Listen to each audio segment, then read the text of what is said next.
പ്രധാനപ്പെട്ട ഒരു വാർത്തയിലേക്ക്. എറണാകുളം ചോറ്റാനിക്കരയിൽ 19-കാരി ക്രൂരപീഡനത്തിന് ഇരയായി അബോധാവസ്ഥയിൽ വീടിനുള്ളിൽ കണ്ടെത്തിയ പെൺകുട്ടിയുടെ നില ഗുരുതരമാണ്. സംഭവത്തിൽ പോലീസ് അന്വേഷണം ആരംഭിച്ചിട്ടുണ്ട്. കൂടുതൽ വിവരങ്ങളുമായി കൊച്ചിയിൽ നിന്നും സഹിൻ ആന്റണിയുണ്ട്. സഹിൻ, എന്താണ് വാർത്തയുടെ വിശദാംശങ്ങൾ?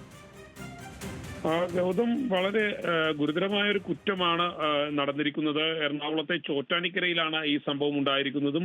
ഈ പെൺകുട്ടി ഒരു അബോധാവസ്ഥയിലായിരുന്നു. 19 വയസ്സുകാരിയായിരുന്നു. ആ കുട്ടിയെ വീടിനുള്ളിൽ തന്നെ കണ്ടെത്തുകയായിരുന്നു വീട്ടുകാരടക്കമുള്ള ആളുകൾ.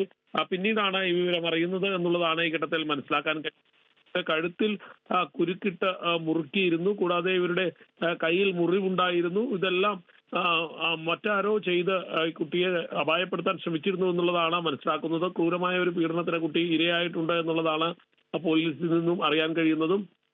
ഇപ്പോൾ കുട്ടി എറണാകുളത്തെ ഒരു സ്വകാര്യ ആശുപത്രിയിൽ ചികിത്സയിലാണ്. കൂടുതൽ വിവരങ്ങളൊന്നും തന്നെ ഈ ഘട്ടത്തിൽ പോലീസ് പുറത്തുവിടുന്നില്ല.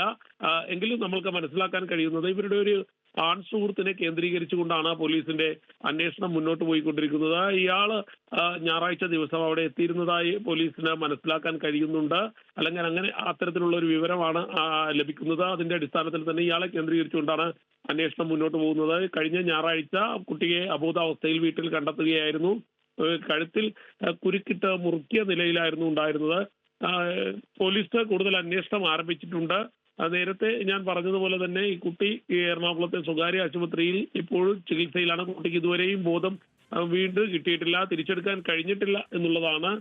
ഗുരുതരമായി തന്നെ ഈ കുട്ടിയുടെ ഈ അവസ്ഥ തുടരുകയാണ്. അതിക്രൂരമായ ഒരു പീഡനം നടന്നിരിക്കുന്നു എറണാകുളത്ത്. അതും ഗുരുതര സ്വഭാവമുള്ള ഒരു കുറ്റകൃത്യമാണ് ഇപ്പോൾ നടന്നിട്ടുള്ളത്. ഗൗതം, ശരി, ഈ വാർത്തയുടെ കൂടുതൽ വിശദാംശങ്ങൾ വരും മണിക്കൂറിൽ നമ്മൾ പ്രതീക്ഷിക്കുന്നുണ്ട്. കൊച്ചിയിൽ നിന്ന് സഹിൻ ആന്റണിയാണ് ഇപ്പോൾ വിവരങ്ങൾ നൽകിയത്. ഈ വാർത്ത പുറത്തു വരുന്നത് പെൺകുട്ടി ഗുരുതരാവസ്ഥയിൽ ഇപ്പോഴും ചികിത്സയിൽ തുടരുകയാണ് എന്നാണ് മനസ്സിലാക്കുന്നത്.